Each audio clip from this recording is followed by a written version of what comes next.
Hey everyone, this is very unusual. This is our first pre-recorded podcast.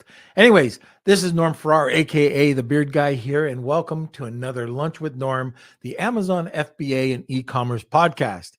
In this episode, we're going to be talking about the current supply chain situation for Amazon FBA sellers. We're also going to be touching on China's high cost of shipping and what we can do about that. And get this, we're going to be talking about the Russian-Ukrainian war and how it's affecting some pricing on different products like wood and plastics. Also, the rising material costs coming out of China. So, can't wait to get into this. Welcome to another Lunch with Norm, the Amazon FBA and e-commerce podcast. Lunch with Norm. Lunch with Norm. Lunch with Norm.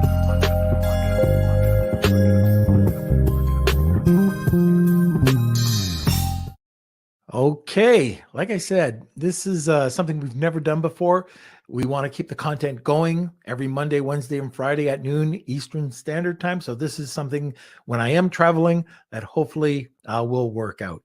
Anyways, today we will be talking about the current supply chain situation for Amazon FBA sellers. Our guest is a co-founder of Honuworldwide. For over 20 years, he's been learning and developing the best logistics strategies, relationships, and tactics to streamline and improve profitability for his clients, our clients. Anyways, he is a returning guest. Everybody loves him, Afolabi Oyerokun. So before we get to Afolabi, let's get a word from our sponsor. A big thank you to our sponsor, Startup Club, the largest club on Clubhouse with over 790,000 members and growing. They're one of the world's largest communities supporting the startup ecosystem, from founders to those wishing to work for a startup and everything in between. You can find them at www.startup.club for blogs, recordings, and a calendar of upcoming shows, and on the Clubhouse app. Just search Startup Club for daily shows 24/7. You can also now listen to their show, the Serial Entrepreneur Club podcast, on Apple and Spotify too. Stop by to connect, learn, and grow together. All right, where is the boy Blunder? That's me. Hello. I mean Wonder. I'm sorry. I'll forgive you. How are you, sir? I'm doing fantastic. Hopefully, if this all goes according to plan, I'll be here streaming this live on Wednesday. So fingers crossed, and we'll see how that goes. Yep. But, and comments will be coming in, not like right now. Yep. Yeah, it's a little very unusual. This is kind of like you and me talking back and forth. Yeah, we're just riffing and rapping. Is that a cool kind of? No, it's not very cool. No. It's not fleek. I'm cool. Yeah. Fleek. Okay. Fleek is a word. I learned that. Well, yeah. I don't know what the hell it means, but playing a dangerous game there. Dangerous game. All right. But anyways, welcome everyone. This is a pre-recorded episode, but fear not, you can still answer or comment your questions. We are going to be checking this once this episode airs. So if you do have questions, comments, you can put them in the comment section here. Also, feel free to add them to the Lunch with Norm Facebook group. That's Lunch with Norm, Amazon FBA, and e-commerce collective. Of course, as usual, smash those like buttons. Give us a thumbs up. Don't smash your thumbs. That's I've done that before, and it's not good. It's not good. No, it's not good. So anyways, we won't take up too much time with this intro, and we can jump into it. So I think that's it from me. Okay. Now, I'm just wondering, well, first of all, like Kelsey said, if you do have comments or questions, throw them over in the comments section. But before we introduce Afolabi, I'm just wondering, is it appropriate to say that Afolabi is fleek? Afolabi is very fleek. All right, good. So Afolabi, you're very fleek. All right, so sit back, relax, grab a cup of coffee, and enjoy the show. Welcome, Afolabi. Hey, how are you, sir? Do you know what fleek is? I don't know. Well, it's you. It's you, my friend. Fleek? Is I that don't know. is that the new word for cool or what? I think it's actually outdated now, Uh, I don't know about my fleekness, but it's always good to have you on the podcast. And I thought, oh man, somebody I can talk to really easily while we're doing this test. I'm hoping that this will go without an issue. But we've got a lot of great things to talk about. So even if I think that this is touching on a bunch of topics that we all have to know about, especially in supply chain management. So we can joke around, but really there's a lot of items here that we need to talk about, and it's quite serious. So before I get into that, I just want to state again, if you don't know Afolabi, you can see him. First of all, he does a live stream every other Tuesday or Wednesday. Yeah, we switched it to YouTube channel now. So we're launching a whole new YouTube channel. So you're going to be seeing me more on the YouTube channel. Okay. And anyways, he comes up and he talks about all sorts of different topics about shipping, supply chain management. So if you're interested later on, we will definitely be posting that during the podcast. But Afolabi, interesting person. So he's been involved with all sorts of things. He designed a shoe line. That's when you first got into Amazon.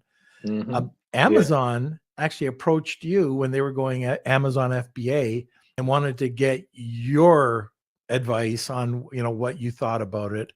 I thought that was kind of cool. So they just don't go to anybody. But when they were going out to expand to Amazon FBA, they actually reached out to you. Pretty cool. Nice to put on your resume. Right? It was such a great time. That's when they were transitioning from just selling books to doing merchandise. And, I was one of the first few people selling merchandise on it. Those were the days that everything was flat file. There was no seller central. Yeah. I remember those days way back. But what's interesting is this isn't your first rodeo. You've been involved with all sorts of e-commerce throughout the years. You're actually a design engineer, right? You may call, I dabble into more of a industrial design. More of a self-taught.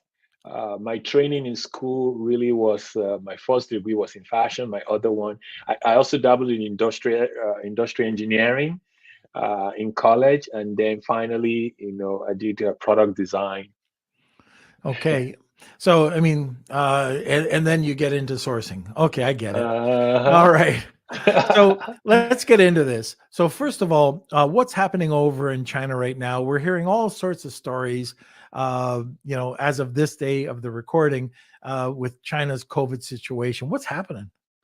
Yeah, there's a lot of mandatory lockdown, especially in Shanghai, in Guangzhou, which are key places. Guangzhou is where we have Foxconn. Apple experienced it a little bit. Maybe for almost a month, the whole factory was shut down. They couldn't ship out iPhones. And then Shanghai is the big one. It's still going on. And Shanghai is one of the busiest, if not the busiest port going to Los Angeles. So, when the shipping costs are rising, I mean, the Shanghai will feel it more. They're about, I think, 300,000 or so that are short, people that were quarantined or something right now. They cannot go out to shop for food. They're talking locking you in, like you turning the screws. You cannot get out of your apartment. And they're using robot dog and drones to enforce it. So it's really, really a serious situation over there now. And I can imagine being locked down in the house and not have nowhere to go and nothing to do. I mean, that would drive anybody crazy. So that's what's going on now. Yeah, that it's a tough situation. It just keeps going on and on and on, and that's affecting everything. So we've seen problems with material costs going up, with production taking forever. Actually, people getting screwed around quite a bit too. Yep. And I don't know if you want to get into that right now, but we've seen as a company people who've lost money, or that they've just said, oh, it's going to cost you another 30%, or, prices just went up X. You want to talk a little bit about that? Yes, yes. So the shipping cost is high, the material cost is high, and I don't see it come down again. If it will settle, maybe it will settle 10% or 20% less than what it is now, but it's gone up and it's going to stay up like that. We see a lot of high order defect rates, because you see everything that has been happening since last year, we're just feeling the effect now. you know when you place your order with any Chinese factory, they're taking on your order, but they weren't really ready to do your order. They didn't have the capacity to do it, but they don't want to say no to you. So they're taking on all these orders, and now they're bumping it out real fast. And many products and many orders were failing inspection everywhere, like 10%, 20% order defect rates. That is record high. Most order defect rates I've seen are like less than 1%, Right. 0.3. That's even high, but now it's hitting 10% in some of these things. So it's because the factories are biting too much, more than they can chew. And the shipping costs may be lower in some parts of China that are not experiencing all this quarantine issue, but definitely not in Shanghai and Guangzhou. Those places are still very, very high in shipping costs. Right. I've heard, well, I called you the other day and I said, Mhm. you know what? I went to an event and I heard people talking about how shipping costs are coming down. I haven't experienced that. And I wanted to reach out to you to see if you've Mhm. heard something different than what I was hearing, because some people were very adamant that costs were coming down fairly significantly. If cost will come down, I think it's an illusion, because maybe, well, there are so many of these forwarders and shippers that are looking to fill up their quota or their spot. A lot of people are making a killing in China now just brokering shipping. So let's say a ship can carry 30,000 containers on it, and there is space for 2 or 3 more containers to fill up that ship. Brokers will go out there and sell it for a reduced price, just to make some money. So that might create an illusion that the shipping cost is going down. But as of today, I mean, we shipped out some containers today, and it's still very high. Some of them $22,000 each. Right. Okay. Mhm. And let's talk a little bit about in China, Mhm. material costs. Yep.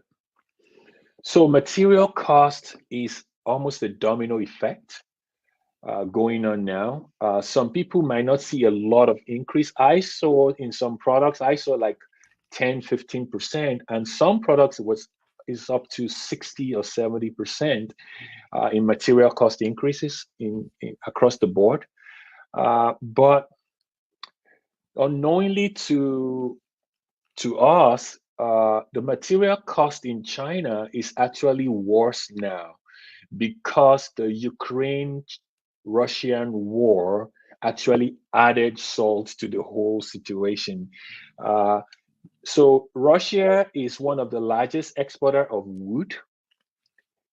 So when you are a big exporter of wood to China and to the US, what happens if your wood industry is shut down or sanctioned? It's going to drive all the wood prices up. So wood Mm, prices in the US and in China are skyrocket high now, and it's because of Russia and Ukraine. Ukraine is also a large exporter of wooden products. So we're seeing more in wood and anything petrochemical. So that means plastics or derivatives of plastics. You're going to see a lot of material cost very, very high in if your products, use any of those materials. Remember, we were looking at, we were on a call. We Mhm. have our calls every Tuesdays, and we were on a call, and we were talking about a product that you were working on, and it had birchwood, right? Yes. And you were trying to get it from a Canadian supplier, but the Canadian supplier was, because he knew that the Russian wood had gone up so much, he just leveraged the wood, or his company leveraged the wood, correct, to make that extra profit as well. So correct. I don't know. It's pretty unethical, but if they're trying to make a buck, they're trying to make a buck. But I guess there's, I mean, this is just me talking. I wish there would have been better ways. Yeah, I mean, everybody's taking advantage of one thing or the other. See what happened with China. China took advantage of all the ports, running skeletal services for the past 2 years. They took advantage of that. They multiplied the shipping cost by like 4 or 5. It shouldn't be that high, but they're like, oh my God, because there's no containers. We have to go pick up empty containers all over the world. That's why the shipping cost. No, that shouldn't bring it. That shouldn't take it that high. You're just milking the whole thing.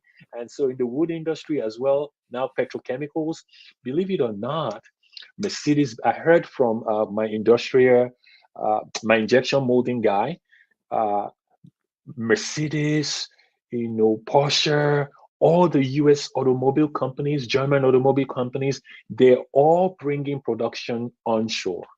Everybody's talking onshoring among all these big Fortune 50, Fortune 100 companies. They're tooling right here in the US now.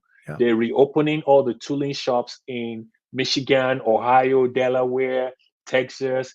I hear this guy setting up an injection molding factory. Guess where he's going to put it? Texas.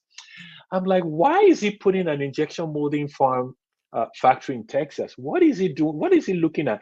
Texas is not a busy port from China. What is he doing? And then I realized it's because Texas borders Mexico. He wanted cheap labor. That's why he put it in Texas. I'm like, okay. It makes sense now. No, this is going to come back, and I don't. It's really strange how things will just happen, how it'll roll out, and greed. Well, greed and fear are two things that run the markets. Yes. Now, China had us. I hated seeing our manufacturing go. I grew up with manufacturing. My dad had factories. I worked at his factories. I saw the shoe industry. We talked about it. My dad was heavily into shoes, and all the manufacturing facilities that closed throughout Canada and the US because they all went over to China to save a buck. Everything went to China until greed. And then they tried to, with the containers, $20,000, $23,000, $30,000 for a container. This is going to come back, my opinion, and bite them so hard, because all these new Amazon sellers and all these sellers that are worried about, China, they're going to be looking elsewhere. They're going to go to India. They're going to go to Korea for cosmetics. They're going to go into Latin America, like EVA foam, Colombia. Who would have thought that they could compete with China? Mexico, US. Right now, people will pay extra because it's made in the US. So it's come all the way around. Remember, Walmart. How did they start? Walmart started, their campaign was made in the USA. Yeah. Remember that? Yes. And all of a sudden, they started, they went, for the buck, and then it went to China. Well, now people are looking back to made in the USA or paying a premium for quality goods. So I'm happy it's happening, and I'm happy to see this change. And if it kicks China between the legs and they start losing dollars, let's say they lost a percentage, 1%, 2%, 5%. Even just the Amazon business, small Amazon sellers, it's going to hurt. Yes. And it's already happening. This billionaire guy, Larry Fink, posted on, on Wall Street like a month or two ago is betting billions of dollars of his money on onshoring. He says manufacturing will come back to stay in North America.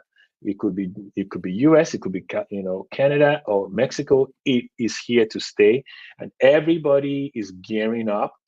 Robotics is at all-time high. Yep. I was just at a trade show. We were shopping for robots for our warehouse, our 3PL center. Are you a robot? We're going to be using robots next year. Yeah. We're using robots. We're using robots to pick products, to pick pallets, to build pallets and stuff like that, because these robots are really advanced. I have photos. I'm going to show you videos of these robots. They were so good. I mean, they will lift up to 60 pounds of box and arrange it nicely.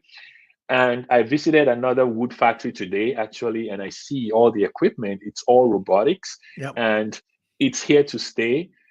All these big companies are making their products here now. They're doing all their toolings here now. Brazilian leather is coming back. Remember in those days, I mean, your dad was into shoes.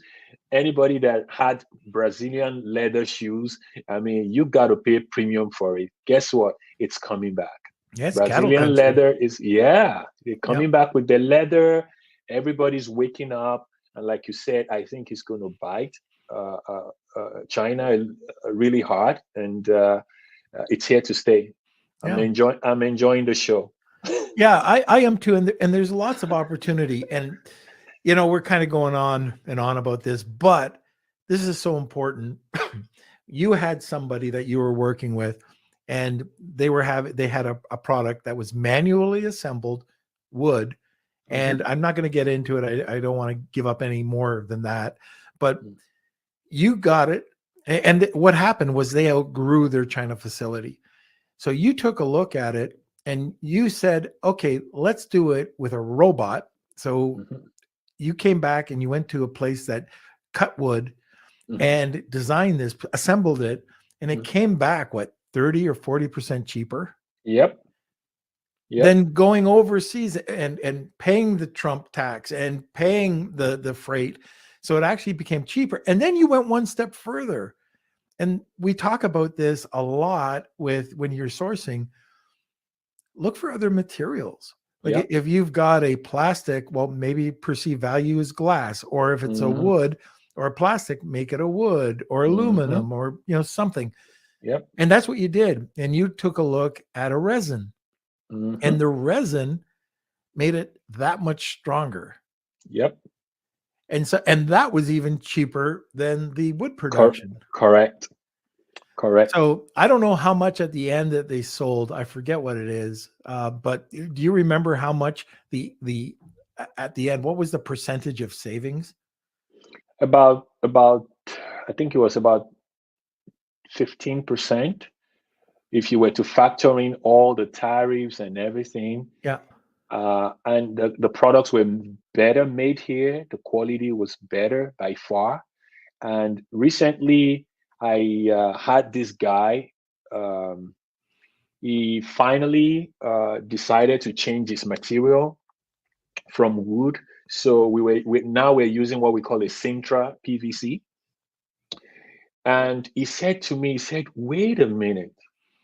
If you can help me make this product in color white without me having to paint it, it's slam dunk. I said, that's easy. Let's just use Sintra. Sintra is white. That's the color of the material. You don't need to paint it. You don't need to do nothing. You don't need to sand it. You don't need to. He says he's going after the wedding industry, the bridal industry, and he's going to charge premium for that product. It's made in the US. It doesn't need any painting. Everything is nice, self-assembly.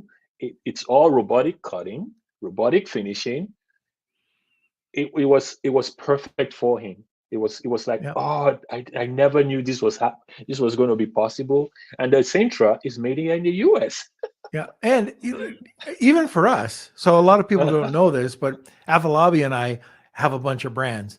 So our product could have been made in China. We brought it back in the US manufacturer, all Mhm. natural. Everything is high quality, Yep. and we can put made in the USA. And at the end of the day, the product, this is a beauty product, was approximately $1 cheaper than bringing it in from either Europe or China. Mhm. So you just have to look. There's some products that you can get so much better product quality right here in North America or Latin America. Yeah, I mean, think about all the regulatory red tapes you have to cross if you have to bring this kind of beauty products from overseas. You're facing animal testing practices. You're facing different things. You don't even know what they're doing over there. Yeah. But if they're made here in US, in Canada, in Mexico, in Latin America, there's still some sort of control, some sort of nice regulation and compliance that the factories here are complying to. So it gives us peace of mind. We could sleep better at night knowing that these products are ethically made. And guess what? They take less than 10 days to manufacture, right? Is it 10 days or less than that? Yeah. And the crazy part about on the beauty side, right? Uh-huh. The place in China wanted around 5 to 10,000 units for a single scent. Mm-hmm. I forget how many it was in Europe, in Poland. I forget how many, but they wanted quite a bit too. Yeah, they do. The guy in the one place in Texas wanted quite a bit. I got a manufacturer that, as long as it's a scent that he has, it's 9 bars. It's Mm-hmm. 9, Mm-hmm. not Yep. 5,000, not 10,000. And he turns it around in a week and a half to, Mm-hmm. 10 days to 14 days. Mm-hmm. What does that Yep. do for your cash flow? Yep. It's fantastic. So these are things I want to bring it to your, just everybody's attention, that sometimes you can look in your own backyard and, it doesn't have to be in China. Yep. Yep. I think it's time. Well, first of all, we have a giveaway today. And Afolabi, I know you've been on a lot of times. You've got a great giveaway that anybody who's importing at all should. It's awesome. So why don't you just go ahead and talk about it? All right. So today we're going to give away. In our 3PL facility, we're going to help you store 1 pallet for a whole year. That's like $300 worth of giveaway. Another one I wanted to throw in is we're about to launch our inventory management service. So we're helping people the goal is to put your supply chain on autopilot. The biggest brands, people that grow really fast on Amazon, they are the ones that know how to put things on autopilot. They know how to systemize stuff. So a lot of people have been telling us in our 3PL center, they're like, can you help us take care of all these things? I don't want to touch inventory management. I don't want to touch creating shipments. I don't want to do all that. I just want to research products, manage my products, and do that. So we finally said, okay, we'll do it. So we want to give away 1 month of inventory management. We'll help you set up your inventory, your so stocked. I don't know if you guys have used Chelsea so stock before. It's really awesome. So we'll help people set it up the right way, and then we'll tweak it so that it can go on autopilot, and then we'll monitor it for you for 1 month. That means from sourcing to picking up your product, to creating your shipment, to bringing it into the warehouse, to creating purchase orders, creating transfer to Amazon. Will help you streamline everything for 1 month. And that's also another $400 worth of service that we're giving away. So I don't know how Kelsey's going to spin his stuff, but you'll see. But anyways, it's bang on, like, for today. So if you are having issues with any type of inventory management, supply chain management, this is perfect for you. And all you have to do is, and I'm looking at the comments, and it's so weird not seeing any comments. But hashtag Wheel of Kelsey or tag 2 people, and you'll be entered into the draw. The other thing is I will talk about Mexico a little bit later on, but we do have a word from our sponsor, if Kelsey's doing his job. As you know, at Lunch with Norm, bigger is always better. Bigger business, bigger profits, and yes, bigger lunches. Z wants to make sure that your business and profits are bigger by taking you and your business international. They are a one-stop importer of record shop, including compliance and logistics services. They focus on all the elements involved in a smooth first-time custom clearance so that you can focus on what you're good at, selling. Click on the screen now or follow the link in the description box below and get 50% off your first shipment today. Okay, well, he was kind of on the ball. Good job, Kels. So another serious topic, we were looking at, and we touched on it, but the Russian-Ukraine war and what it's doing right now. So you want to dig in a little bit further with that? We touched on the wood and why the wood is being a little bit more expensive. Any other materials out there that we should be aware of? Plastics. Yeah. Plastics are derivative of plastics because plastics is made from oil and gas, and Russia is one of the largest producers of oil and gas. So now that the sanction is boycotting all of Russian oil and gas, what happens to petrochemicals? It goes up.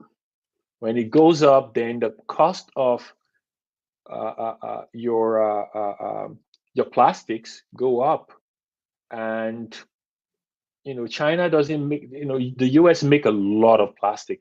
That's why I know that injection molding is coming back to the US, and it's coming back at a very high rate because most of the plastics used in injection molding in China, they're actually made in the US. So they ship all these petrochemicals to China to be injection molded.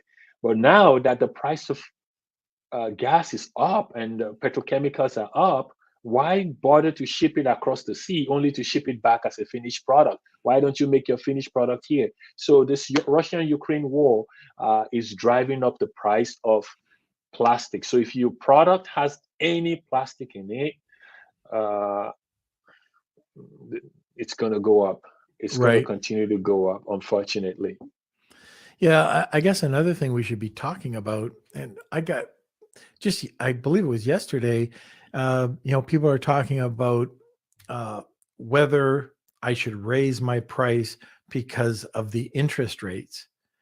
And, in the same conversation, we were talking about freight. And one of the things I was saying is that, hey, look, if freight's going to hit everybody, why are you going to drop your price? All you're going to be doing is eating away at your profit, and you're going to be what I call just a product cannibal. And it's product cannibalization. Nobody wins. Nobody wins. Where you have to find is that place, where your perceived value is. Is it the first tier, which is just strictly volume, the second tier, or the top tier, which usually has the highest profit margin? If you got interest rates and they're going up, like they're constantly going up right now, and shipping costs that are staying pretty high, what do you feel about this?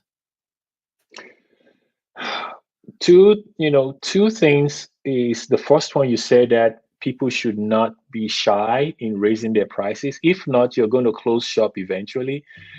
Because look, Oreos, I heard in the news, what was it, 2-3 weeks ago, Oreos is getting smaller. I know they are. They're making them smaller now. Do you know the Lay's chips? The Lay's chips in the back is now 6 chips smaller. So when you go to the store and you're buying a Lay's chips, you know that you're gonna notice that it's really light. I noticed that with chocolate bars. Hmm. They're so small now, and like That's my wife went out uh, and bought some cereal, and the box, because I remember the box, and it's like a Yep. third smaller. Yes. Yes. Everything. Everybody's doing it, so why not you? Are you gonna carry the weight of the world on your shoulder and just say, oh, because I don't want to raise my price? Guess what? Everybody else is raising their price or reducing their volume. So you better raise it too. You could do it gradually. I'm not an expert or guru, like Norm here about you know systematically raising the price, but whichever way you choose to do it, you have to raise your price and raise your perceived value to kind of line up with your price increase, because your business cannot survive this high rate of material cost is high, shipping cost is high, you know, logistics is high. Right now, I was checking out the lease rate for warehouses. It's gone up 80%. Yeah.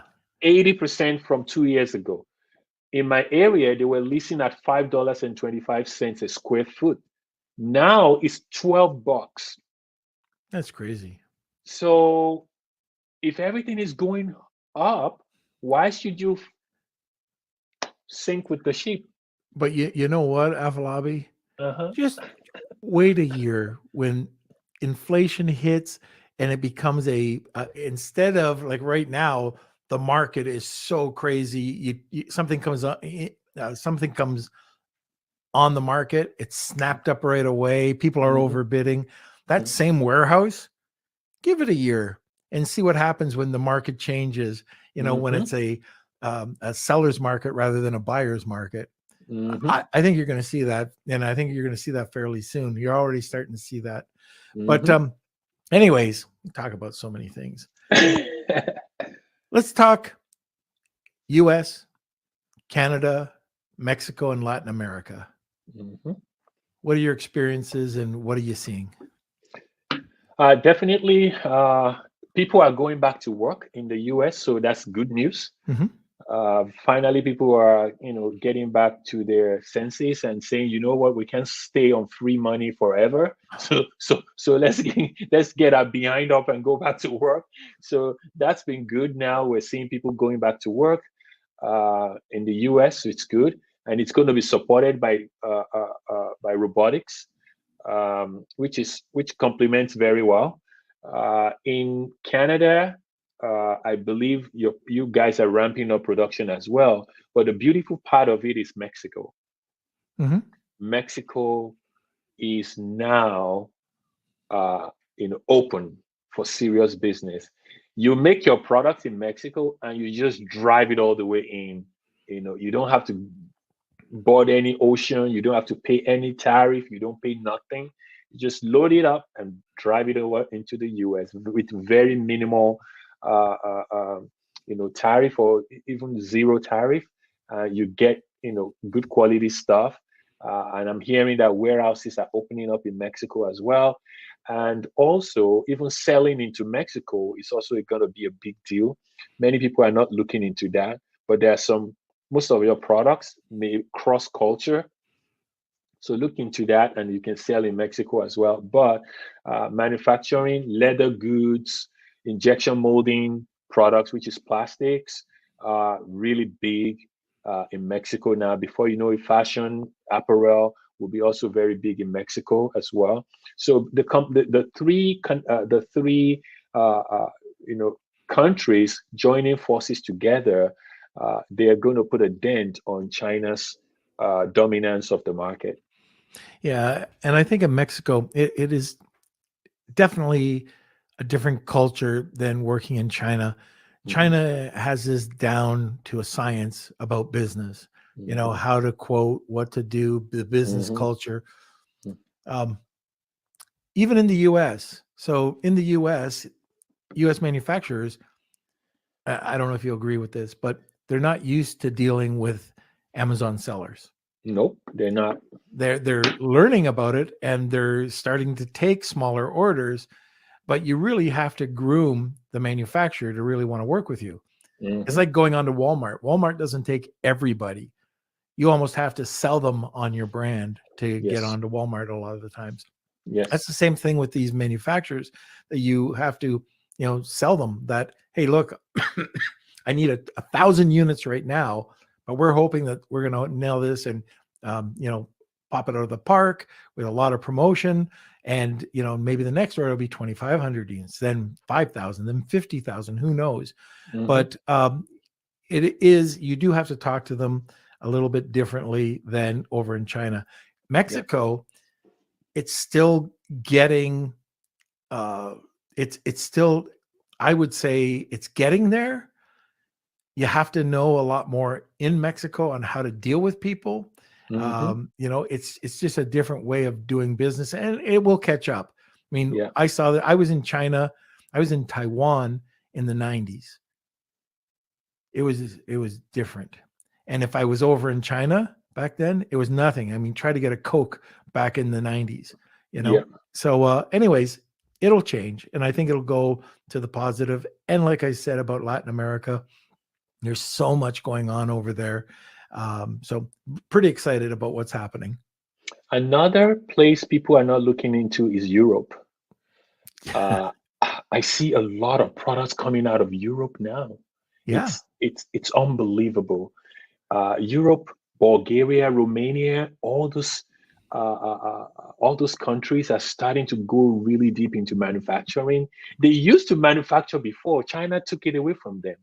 So right now they're also saying, you know what, we'll go back to manufacturing. And I'm starting to see, I had at least 2 or 3 containers shipped into our warehouse within the last 3 or 4 months, and they were all from Europe.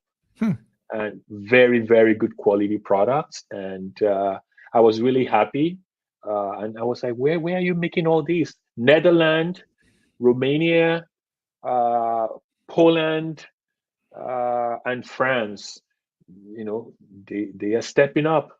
What They're type of stepping up. products were they? Not, you don't have to say the exact product, but what type of products? I saw pottery. Yeah. I saw planting, like some planting supplies. Mhm. I saw some plastics. Yeah. I saw some clay. Yeah. Beauty supplies. I know Beauty that. supplies. Yeah. Very tons and tons of beauty supplies. Some candles.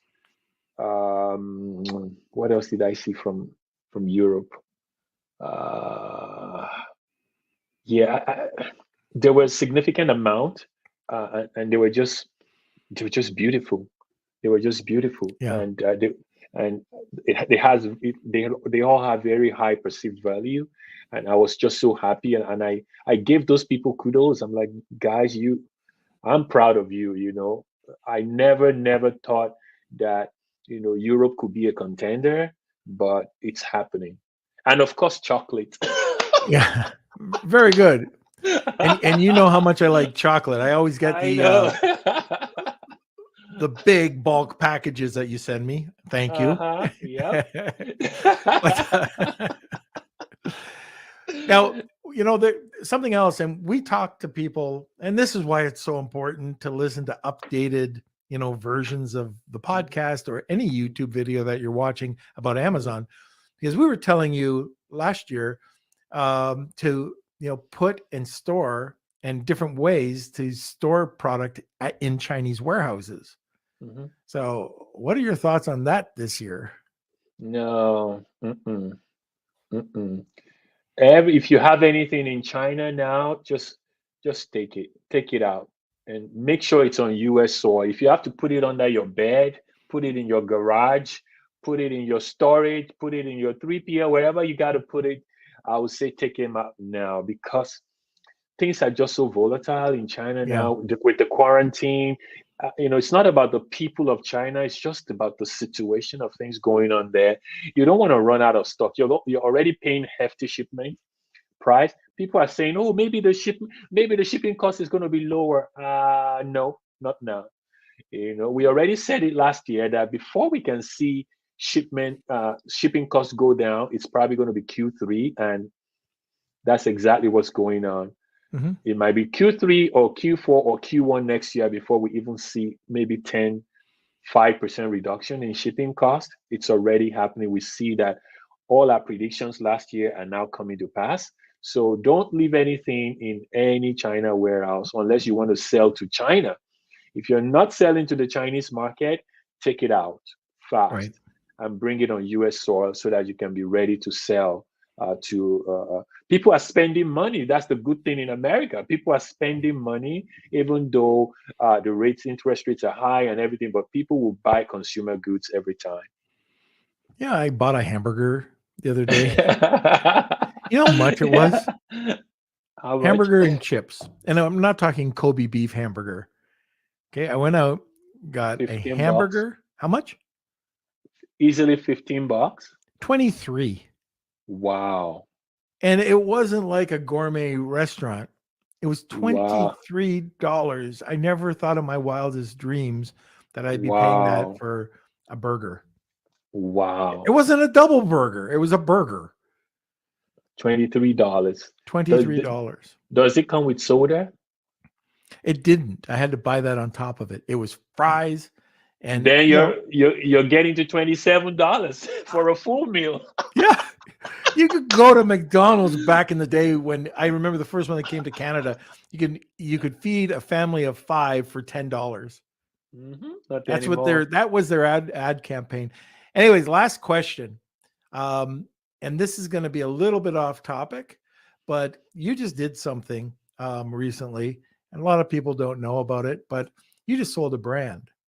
Mm-hmm. And, I want to just talk about, should you have, I say, a lot. Anyways, do you hang on to your business? Do you want to hang on or start a new one? What was the reason? Why did you sell your business? Was the offer just too good to be true and you just grabbed it? First, I just don't know what was going to happen with the way things are going. I didn't want to take any gamble and say, oh, maybe it's going to get better in 2022. I'm like, no. If I see a good offer, I'll exit. And I saw a good offer. I sold 3 brands last year. The offer was good. I didn't regret it. I don't have any. I'm not thinking about it. I'm like, oh my God, I should have held on. Nope.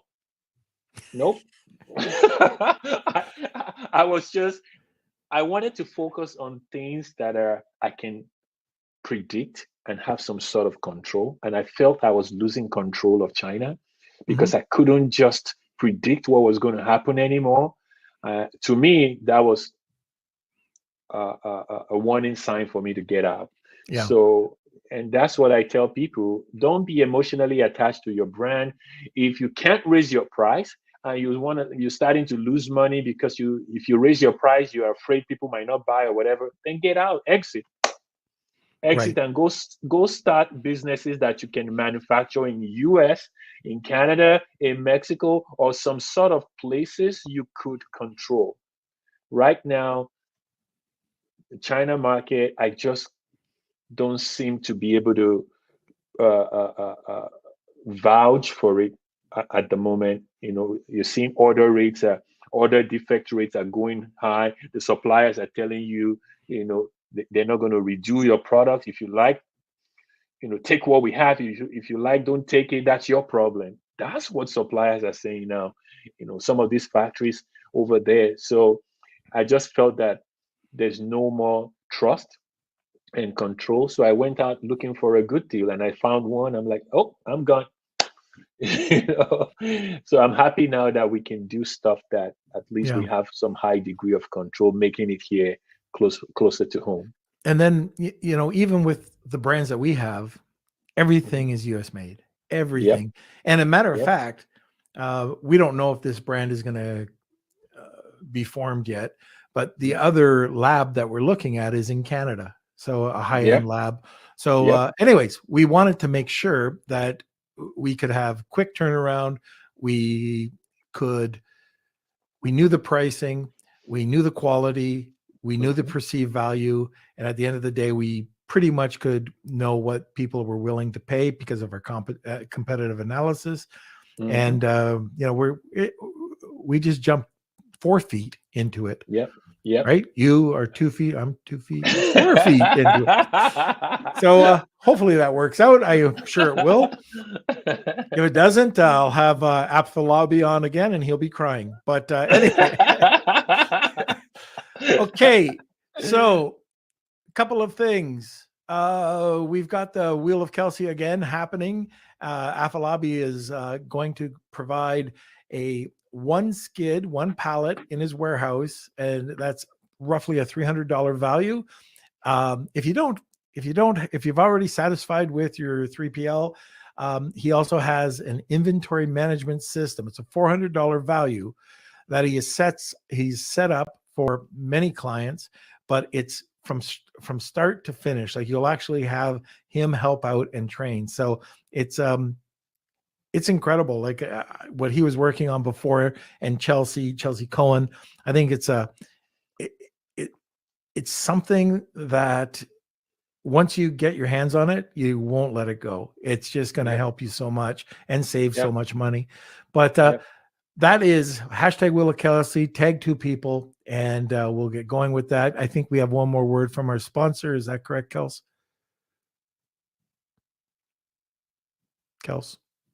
Yes, you threw that at me pretty quick, but we're gonna move over. 3, 2, 1. We'll do a Honu ad. I think that's fitting. If you're selling on Amazon in 2022, you know how important it is to stand out from your competition. Let Honuworldwide lend a helping hand with your product innovation to outcompete your competition online. That's right. Sit back, relax, and enjoy the success of your newly innovative product while Honu handles all the work. Visit Honuworldwide.com for more information. That's Honu, Honu, worldwide.com, or email savings@Honuworldwide.com. That's weird having you on watching that. That was cool. That was cool. You got skills. So unfortunately, we can't do the Wheel of Kelsey. Well, we could do the Wheel of Kelsey. We could have a Kelsey just press the button for your entertainment, but we can't do the wheel because we don't have any entries yet. Yes. So I'm thinking, because we're talking in the future now, it's April 27th. So I'm going to let this run for the entire day. And then anyone who has commented Wheel of Kelsey in the comment sections, either on Facebook, YouTube, LinkedIn, I'm going to put that all together, and I'm going to spin it and post it in the Facebook group. And I'm going to reach out to whoever is the winner that way. So you can still write Wheel of Kelsey, just put it in the comment sections. I'm going to be taking control of that, and we'll go from there. I don't know. Do you guys want to listen to the Wheel of Kelsey? Yeah. Just for fun. Come on. Mm-hmm. All right, why not? All right, it's the Wheel of Kelsey. It's time for the Wheel of Kelsey.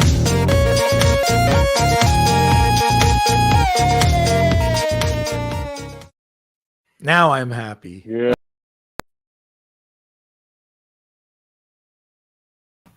All right, everyone. So I am here. I am live with you. I know we're in the middle of the show, and I just said that we're going to hold off on the Wheel of Kelsey. But surprise, surprise, I've been going along with this. As this is a pre-recorded episode, we recorded this last night, and we've got all the entries. So I figured, why not just enter this now? So I've got all the names here, and I'll give this a spin, and we'll do like usual. So here we go. 3, 2, 1. And let's see who the winner is. If you are the winner, please email me, k@lunchwithnorm.com. And it looks like Jeff L is the winner. So Jeff, message me, email me, k@lunchwithnorm.com, and we'll get you your prize. And we'll continue with the rest of the episode. So again, this is a pre-recorded episode. This is the first time we've ever done this before. and streaming it live. We just want to see how you like it, whether this is a good alternative when Norm is traveling. Norm has been flying today and just landed now, so we didn't want to cancel it completely. So we thought this was a good, way to get around that. So without further ado, we'll finish off with the episode and enjoy the rest of your day. Okay. So, Afolabi, thank you for coming on. It was great. I always love talking to you. It's just kind of a natural flow when we get going, but there's a lot of information here. And if anybody has any questions or comments, how can they get a hold of you? Just that it was on the commercial advertising word from our sponsor. You can just send me an email at savings@Honuworldwide, or hit me up on Facebook. Anything we can do for you, from product innovation to your 3PL or for your inventory management. The goal is to put your Amazon business on autopilot while you get time to focus on just growing your business. So we'll help you do sourcing, we'll help you do innovative product development. You have a new idea in your new product idea, instead of doing Me Too products, I think the best way is the most successful brands on Amazon, they're very innovative. So I challenge you to, this year, go for innovative products. If you have any questions, if you have an idea, you don't know where to go, reach out to me and my team will be able to help you out. If you're needing storage, 3PL, if you want to, supercharge your inventory management so that you prevent stock outs, and then when you don't run out of stock, your ranking is very solid on Amazon. So we'll help you tweak your whole supply chain so that you can put it on autopilot. Very good. And for those of you that are adventurous, if you don't want to send it to savings@Honuworldwide.com, try sending it to Afolabi, if you can spell his name right. Afolabi at Honuworldwide.com. Yeah. Luckily, it's not Afolabi Oyerokun, because that would be tough. Okay, so we do have an update on the Mexican trip. Afolabi is going to be there, by the way, but we are providing lunch with Norm. Is going to, I said this the other day, I thought it would just be the sponsor, but Lunch with Norm is going to provide a sponsorship a scholarship, $3,500 off one person. And if you're interested in going to Mexico, either going to the Mexican sourcing trip or to the mastermind, there's 2 trips. It's $3,500 if you want to go to both, or $2,500 if you're going to the mastermind. All you have to do is add your name. Just let Kelsey know, and we're going to be holding up a wheel of Kelsey on this, and you'll only have to pay the remaining balance. Okay. Now, for those of you who also want to possibly get a scholarship, there are applications, and we are going to be putting the application link into the comment section. I don't know if it'll be tomorrow, but to our sponsors. And Carbon 6 is going to be one. I think Z is another one. Anyways, we have a ton of sponsors, but there's a handful that are going to be providing these scholarships. So we will provide that in case you're not the winner. And it's great. If you can get $3,500 knocked off the ticket price, it'll be well worth it. Yep. And you get to rub shoulders with Afolabi. So yeah, that makes it... Finally we can put faces to the voice. To the voice. Okay, right. Put faces to the voice, and we eat tacos and Butterfingers, yeah, Do they have Oreos. No, shrunken Oreos. No, we want Mexican food. We don't want to eat American food in Mexico. I'm bringing Oreos. Okay, Afolabi. So thank All you right, so sir. much for being on the podcast today. This is a test, guys.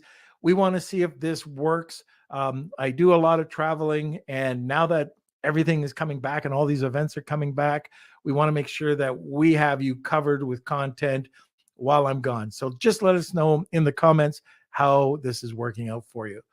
Okay, sir. Thank you for coming on. Thank you. And Bye, I hope everyone. And I hope everybody has enjoyed today's episode. I have a lot of, always when Afolabi comes on, we have a lot of fun. We go down different rabbit holes. Kelsey, where are you? Hello, hello. Hey, what are we doing Friday, sir? All right, what are we doing Friday? I believe it's you're traveling that day as well on Friday. You're telling me this now. I've told you many times, many Okay, times. well, we'll have to do another. You can actually go back these. to the last episode and listen to it when I asked you, but then you said, okay, that so I we wasn't will be listening. talking to somebody else tonight. Kelsey's going to be staying up late, and we're going to be doing another test recording. How's that, Kelsey? It sounds fantastic. All right, I'm sure you're going to love it. Anyways, that's it for today.